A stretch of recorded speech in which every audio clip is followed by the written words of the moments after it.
Well, hello, everybody. Happy St. Patrick's Day. And on this St. Patrick's Day, it looks like Jose Abreu is back. And no, that's not a pun. And there was a spring breakout game, but there wasn't much breaking out if you tried to watch like me and you could only listen to it. Thanks, Rob. Let's talk about this on tonight's St. Patrick's Day edition of Locked On Astros. Jainer Diaz, this is Locked On Astros.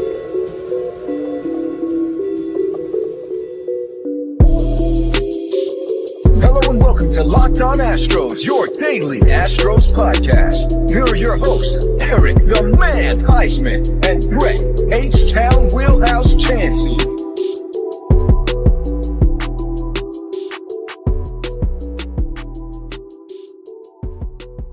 We are Locked On Houston Astros, and we hope that you join us for a daily Locked On Astros podcast. My name is Eric Huysman. You can find me on X at Eric Talkstros. You can find the show at Locked On Astros, your team every day. Thank you for making Locked On Astros podcast your daily listen, whether it's on YouTube. Go and subscribe to us. Go and make us your first listen on Apple, Odyssey, Spotify, wherever you listen to your podcasts. Go and check us out. And today's episode is brought to you by FanDuel. Make every moment more. New customers join today and you'll get $200 in bonus bets if your first bet of $5 or more wins. Visit FanDuel.com/lockedon to get started today. So, Brett, when you're not wearing green, where can I find you at? They can find me at Htown Wheelhouse on X, Instagram, and TikTok. They can find me at Stros411 on X, Instagram, and Facebook. Always positive. Always Stros. You know, today was an interesting day. I did not drink any green beer. I did not hang out at any bars. Didn't go to O'Malley's or O'Reilly's or McCormick's but you know, Chas McCormick has got an Irish name. Brian McTaggart has an Irish name. True. And so, you know, there is somewhat of an Irish theme in the air in Htown, so that's cool. But you know, I was green with envy, not to be punny, but I had a lot of friends who got to go to spring training this year, and I didn't get to make that trip, and I wanted to. They saw an eventful game today. The Astros ended up losing because they gave up a grand slam towards the end of the game, but it started out well, and Jose Abreu is back. I mean, we'll talk about that here in a second. Dubon is on fire. Urquidy did well today. And is it time to Snell you later? Well, I think we all remember that movie, Jerry Maguire. We remember that there's that handshake, my word is oak. So I think what happened here was maybe the Astro scouts went to when he did that 4-inning start, and they said, hey, our bosses want to get a deal done. Let's go ahead and get you to Houston and let's do what it takes. So they probably had a handshake arrangement there. And Blake Snell was probably like, my word is oak. We'll get it done, or something like that. And then Snell's sitting there singing a song with his name. Remember that guy Kush? He's like, Kush Lash, Kush Lash, Kush. He was singing the horrible. He couldn't even sing. He's playing the song. And I remember that my word is my handshake and my word is like oak. Yeah, so I can imagine once they actually got to the conversation, it's like, show me the money, something like that. Have you been waiting all day to say that? Have you been waiting all day? That's the only reason why I do this podcast. I'm exhausted. I drove all the way back from San Antonio after SeaWorld yesterday and Riverwalk today, and I'm just like, you know what? I'm just going to do that. Just I'm going to come on podcast. I knew it because like sometimes when you do these things, you have this like exuberance, and I can see it in your eyes. So, hey, it's good to have you back, man. I know you enjoyed time with the family at SeaWorld. That's really cool. Love that place. Yeah, so I was sort of right. It was about $30 million that Blake Snell is looking about. I think Bob Nightingale said that he's asking for a 2-year, about $30 million deal to get this done with the opt-out after 2024. And so the Astros, like the other teams before them, are balking at this. They don't want the they say that's too much. And I can imagine Jim Crane telling Dana Brown, well, if you look at Spotrac, his market value is only $21 million. So why are we giving him an extra $9 million? I understand that we have to go a little bit over market value, but I don't understand why we have to go over that much. So, but the deal is it's a short-term deal. And to pay for the short term, you're going to have to pay more. We've seen this before with Max Scherzer's contract. I think he signed a 2-year deal with I want to say it was the Nationals at the time, or it was somebody like that. But so it was like a lot of money. So I just think here's that the deal. He wanted 2 years, $66 million is what was reported by Bob Nightingale. 66 is, I'm just saying, 'cause that's a lot different than 60. He said 2 years, 60. So that's 33 per year with an opt-out. And the problem with that 33 million, Eric, is if it goes over 30 million, it puts us into the 45 percentile tax bracket, right. Which means that's what we talked about. Yeah. I mean, people today were literally saying Crane is cheap because he won't go into that tax threshold. And I'm like, have you ever made a salary and had someone tax 45%? Maybe if you live in Manhattan, because they do that around there, but for certain income brackets. But that really is an insane amount. And I know people were saying, well, I pay $15 a beer at Minute Maid. So, and I'm like, but it's $15 not at SeaWorld. it's not. Oh, really? Yes. Wow. I hope it was Shiner. I had a Blue Moon, I think. I only had one because it was too expensive. I'm like, yeah, that's good enough. I'm getting the cup with ice water. Can you refill this, please? Oh yeah, I get what you're saying there, but definitely it was one of those days where I'm glad I was distracted because I wasn't like half of Houston. That was refreshing their X feed to see if there's any news. And I know there's a lot of people out there that claim that I know that he's going to sign with Houston, and I didn't want to. Nobody knows, and even if Jim Crane thinks he's going to sign, it's all up to the player. It's all really depends on the player and Scott Boras. And apparently that they just didn't like the offer that the Astros were giving them. And I don't know if it was 2-year deal, 3 years deal. We don't know what the exact thing was. But no, actually, I'm looking at the article from Bob Nightingale right now. It was 2 years for $60 million. So the $66 million was not true. Okay, because I'm looking at the Bob Nightingales right now. Okay. All right. So this is exactly what they said. They said the Houston Astros, who exchanged contract proposals this week for 2-time Cy Young Award winner Blake Snell, now appear to be long shots to sign him. They have balked at Snell's asking price of at least 2-year guarantee for $60 million, including an opt-out for the 2024 season. The Astros' biggest concern is that they will be over another luxury tax threshold, like we talked about the other day, if they pay Snell close to $30 million annually. So we already talked about this. So now Bob Nightingale says the Giants are now the favorites for Snell. But if that was the case, why have that? They not already the Giants were a favorite for Judge, Yamamoto, and Correa. Okay. So maybe that means Snell comes to Houston eventually. Look, here's the deal. Boras, look, I had a discussion with a friend earlier, and she made this statement to me. Boras, and this is someone completely different than who I was talking to the other day. She's like, Boras likes the Astros. He's made deals with the Astros. She said, I think Snell thinks that he's worth more than he actually is. Mm-hmm. And you haven't seen Snell put together back-to-back years, number one. You haven't seen Snell have much success, or not really any success, at Minute Maid Park. Out of his, 8 years in the majors, 2 of them are Cy Young. The other 6, they're not bad years, but they're not great years. And so you're good, just not good enough. Well, here's the thing. If we do get Snell eventually, you need him. If it's a 1-year opt-out, you need him to be the best Blake Snell that he's been in his career for it to mean something. Because if you're going to take the penalty, not only of the draft pick, but of the tax, brutal. Now, what I'm wondering is if they're trying to get him I think they're trying to get him with a 3rd-year opt-out, because what they could do is they could pay him a lot less this year, then wait till the following year, pay him more, Wait for increase his Bregman's salary. money to come off their And contract. right, they could basically do that. You could backload the 2-year deal, give him an opt-out after the 2nd year if you give him a 3-year deal, and then if he doesn't want to stay, he can walk. You know what I'm saying? But you only give him, let's say you give him, 'cause I think you can give him up to 27 million, right? 27. I think 30 is, I think it's off. I think it's up to 27. If it's not, if it's 20, maybe you give him 20 or whatever he asks.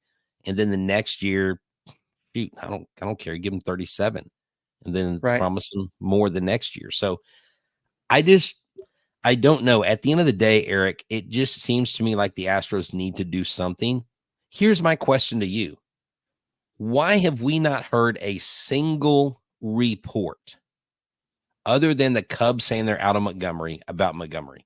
We haven't heard not a word. Right. And that to me is a little suspect.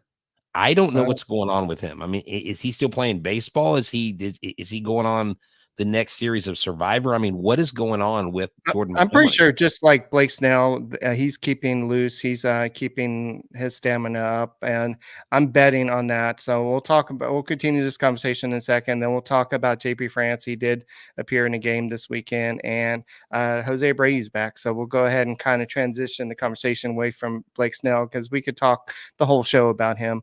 Probably. Well, if you just saw, the University of Houston Cougars went into the tournament as a consensus #1. They're excited. They played Longwood in the first game. Don't even know where that is, but it's not a long shot, though, if you go with FanDuel. FanDuel.com/lockedon. And let me tell you all about FanDuel. Say goodbye to busted brackets, because FanDuel lets you bet on every game of the tournament, every single game, whether you're betting on a big upset or a 1 seed. It's time to go dancing on America's #1 sports book. And this isn't Dancing with the Stars. This is better. Right now, new customers get $200 in bonus bets if your first $5 bet wins. That's $200 to use on point spreads, money lines, and so much more. You can even pick who's going to win it all. Like if you're going with the Cougs, you might as well just go to FanDuel. Just visit FanDuel.com/lockedon and bet on college hoops until they cut down the nets. Hey guys, thank you for making Locked On Astros podcast your first listen every day. Whether it's on YouTube, go and subscribe to us. Go and make us your first listen on Apple, Odyssey, Spotify, wherever you listen to your podcasts. Go and check us out. But go and check out Locked On Sports Today. And this, I think it's Wednesday or Thursday. They're going to have the MLB preview come out right before the Padres take on Dodgers, and it's going to have the AL West, all the smack talk we did, and it's going to be coming out March 20th at 7 p.m. Eastern Standard Time. Be the first to get the local insights from the local MLB experts of the Locked On MLB podcast network.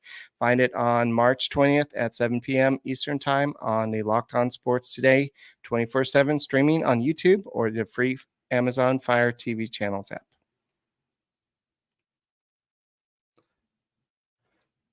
All right. So, Brett, I know that we could keep on going on with the Snell conversation, and a lot of people have said that maybe Snell is just overvaluing his stance right now.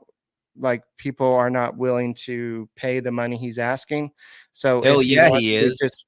If he wants to make some money this year, maybe he just needs to kind of lower his standards a little bit. But at the same time, he knows what he's worth, and he's trying. If he's going to sign a short-term deal, he's gonna dig his feet in and just wait. And I don't know if that's beneficial, but we'll see. But you know who didn't wait too long was JP France. He did come back, and he did have to wait. I mean, but he didn't. Yeah. He's not going to miss a lot of the regular season, because he did do what he needed to do to get ready. 2.1 innings, I believe it was. He did have a long inning, so he had to. Right. Spring training is so weird, where you can leave an inning and then come back the next inning just to get some more work in. That's spring training for you. But what'd you see? I don't know if you got to watch or listen to any of his games. Yeah, I watched it. I actually did almost a midnight episode last night, and we I showed highlights. I shared JP France's words, and he basically came out and said he's on schedule. The next step is for him to go 60 to 70 pitches, and then after that, 85, and then basically he should be ramped up and ready to go. So Right. JP France will be ready. Joe Espada was very pleased with his outing. JP France is not a guy that I'm worried about at all. Him, Hunter Brown, I'm excited about. Christian Javier, I'm excited about. But it's our ace. It's our first pitcher that I'm a little worried about, because I just don't know, Eric, what Framber is going to show up on the mound. Now, this is spring training. This is not a real game. But the last time we saw him pitch in real competition, he fell apart. I saw it. It was not pretty. It was, and I've talked about 4 or 5 different really solid Ranger fans that said whenever y'all had Framber Valdez starting, I just thought it was over. I mean, this guy's going to come out and he's going to man up. He's going to deal. That wasn't the case. Today, he had 8 strikeouts, but he got pulled and he gave up quite a few contact stuff, and he was giving them up on his breaking pitches. He was leaving them up in the zone. I mean, he was putting these bad boys right over the heart of the plate, and they were rocking him today. I mean, it looked like batting practice. But, I mean, he starts out striking out 3 batters in the first inning, and then he comes back, gets bases loaded, gives up 2 sac flies. I mean, Framber Valdez, I need to know that he's going to be consistently on, not inconsistent and on one day, off the next, because with our injury issues on this team, we can't afford to have Valdez be shaky. We can't go, well, Urquidy can come up, Dubon can come up. We got Belak. Valdez is now the number 1 guy. And so there is probably a little bit more pressure on him than what you thought going into the season, now that JV is on the shelf for an unknown amount of time. Well, at the same time, he's actually kind of positive with what happened today. He said he felt like his stuff was good. He was getting strikeouts. He just felt overall like he had a pretty good game. And he actually understands the situation, and he knows that he's going to have to eat up a lot of innings this year. He knows that Verlander's out to start the season. He knows that JP France is not stretched out. And he said, yeah, that's the goal for me. Obviously, it'd be a great accomplishment for me to get 200 innings. He's done it before. Right. And so for him to do that, he's going to have to eat up a lot of innings this year. That means he's going to have to be a little bit more effective than he's been in the past. And for doing that, he's just going to have to really up his overall game. And I think that he can do that by just getting out of his head sometimes and just enjoying the game enjoy your game, enjoy what got you here. And I think that if he doesn't focus on everything outside, I think he's going to be fine. But I know that Joe Espada says that his stuff was really good. We just got to do a little bit better job overall at kind of putting people away after we get ahead of the count. But I thought his stuff was pretty good. So they're happy with how he threw. And just remember, once again, spring training. You can't look at the overall results. 8 strikeouts. Look at that.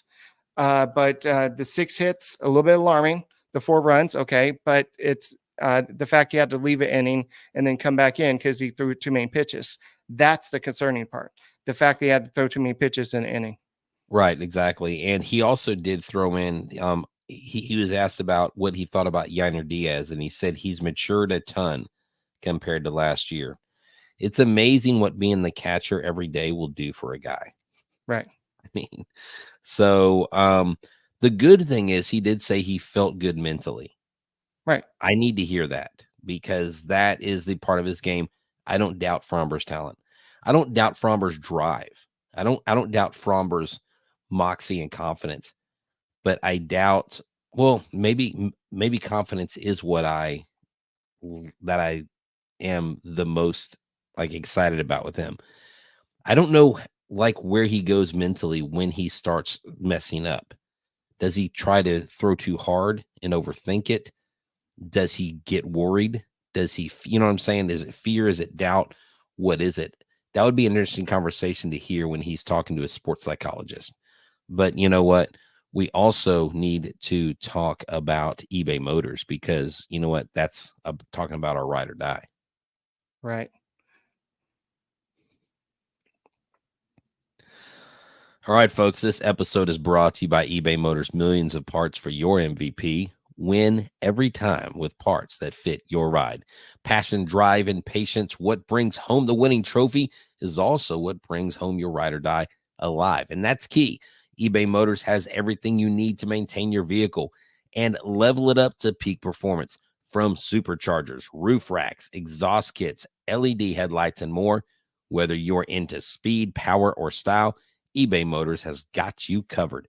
With over 122 million parts for your number one ride or die, you'll always find exactly what you're looking for. And with eBay Guaranteed Fit, your part is guaranteed to fit your ride every time or your money back. Because with eBay Motors, you're burning rubber, not cash. With all the parts you need at the prices you want, it's easy to turn your car into the MVP and bring home that win. Keep your ride or die alive with ebaymotors.com. Eligible items only. Exclusions apply. eBay Guaranteed Fit. Only available to U.S. customers.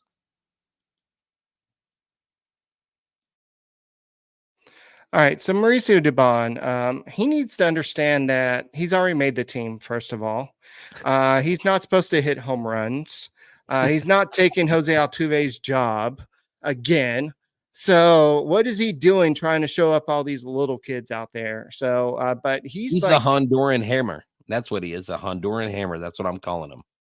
yes, but Mauricio Dubon hit a home run today, 398 feet off their closer, the Cardinals closer, Ryan Hesley. But also, he is 13 for 26 this spring with a 1344 OPS. He's just been hitting like crazy. You have several Astros that are just dominating so far. Some of them are probably not going to make the team. Joey Loperfido, I guess we can have a conversation on one of these podcasts. Should he make it over John Singleton? That's Yes. something we can talk about on another podcast. But what are you seeing different from Dubon? Honestly, I don't really see anything different. I just see that this kid continues to go to the lab and work. There was a really cool hot mic thing that I love that the Astros social media team does on Instagram, and they mic'd up Mauricio Dubon, and he wasn't getting hits at the time. I think it's when he first started spring training, and Alex Centron said, "Hey, do this," and one swing adjustment, and he crushes a home run. And he goes, "See," he goes, "Alex, there's waits for me to start drowning, and then he saves me from drowning." And he has the respect of his teammates. He has gone to Jordan for help. He's listening to the hitting coach, and all this stuff like we should fire hitting coaches. No, Alex Centron's an excellent hitting coach. Mauricio Dubon just continues to improve, and that's what a major league player should do. Had he been given these opportunities in San Fran, he may not actually be here. He may be somewhere else. And I think when he comes up, I'm not saying he's going to get a massive blockbuster contract, but he is going to get paid because he has become everything that Aledmus Diaz was supposed to be, minus the power. But Dubon, at some point, has got to make an all-star team, I would think. And who knows what he's going to do this year. He may surprise us. He may hit 10 or 15 home runs, but he gets on base. He's a disciplinarian at the plate, and he's a Swiss Army knife. I absolutely love Mauricio Dubon. He is a much-needed commodity for this Astros team. Well, I guess if Joey Loperfido is going to make the team, it's going to depend on health of Jose Abreu. And I know that he had a sore knee the other day, and I think he missed about a week of action. And for somebody that struggled as much as he did last year, I don't know if you remember, but he actually had a great spring training last year. I want to say he had like 4 home runs, and all of a sudden opening day happened, and it was like, deer caught in headlights. He didn't know what to do, but he came back and played. I believe he played Sunday, and his first at bat, he hit a home run. And he was 2 for 3 with a walk. And he said, at first, I was a little scared to hurt it again and have a setback, but it feels good.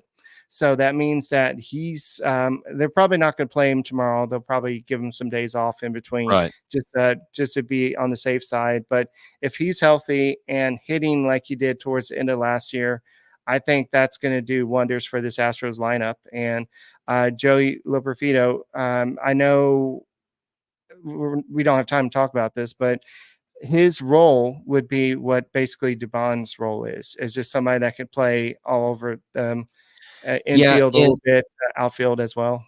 And I think we got a little insight into what the Astros will do with him to start the season, because Dana Brown talked about him. It's important for him to get consistent at bats. And I think with the way this team's built right now offensively, Loperfido's not going to get consistent at bats. Now, I think the script completely changes if Jose Abreu isn't coming back, isn't hitting well, isn't looking better physically. And then that would be the only case I think Singleton stands, because he would be your guy that could spot start at first base, and you have him there for that reason. And he's a left-handed bat. But Loperfido, I don't mind him starting in AAA, getting at bats, starting hot, because he needs to play every day. But when a spot opens up, good Lord, you got to insert this kid in.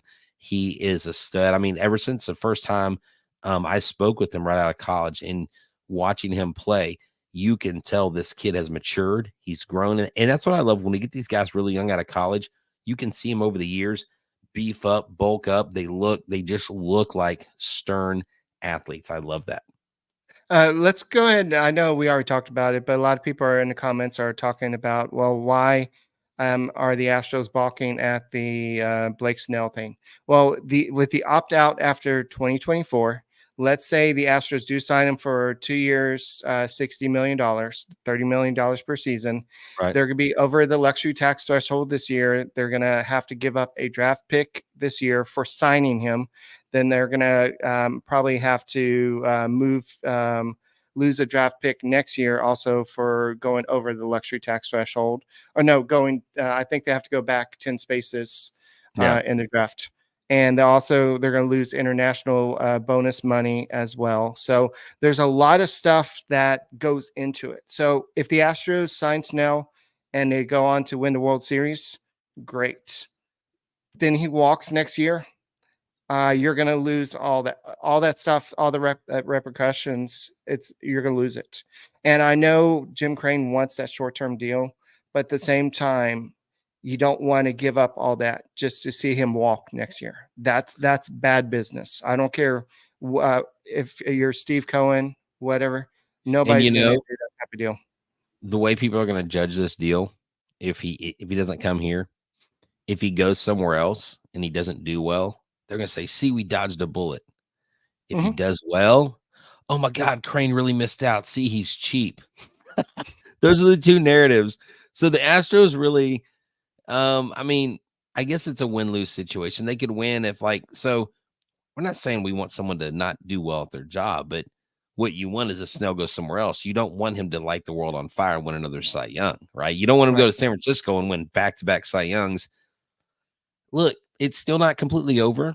Never say never. They may finagle a deal with him, but we'll see. I hear the Giants are really the only other team out there. And again, I'm still scratching my head. Why haven't we heard anybody flirting with the idea of signing Jordan Montgomery? There must be something that teams are not really too keen on signing him. He may have a price tag that's way too high. Yeah, and the other guys too, but I don't know. We can go in a long discussion about this, but I know the Astros are a little bit concerned with Jose Urquidy. He was sent back home. They did do an MRI on him, and they were waiting the results of the MRI. So he went back to Houston, and so he reported to camp the next day after he left that start, and the elbow was still sore. So when that happens, the team's like, okay, we got to get you checked up. At first, it was like, let's see how you feel tomorrow if it's not that bad. And then literally they said the pain had not subsided. Like when he walked in, the first thing he said, my elbow still hurts. And Ari Alexander from KPRC said that a source told him close to the team that he had forearm tightness.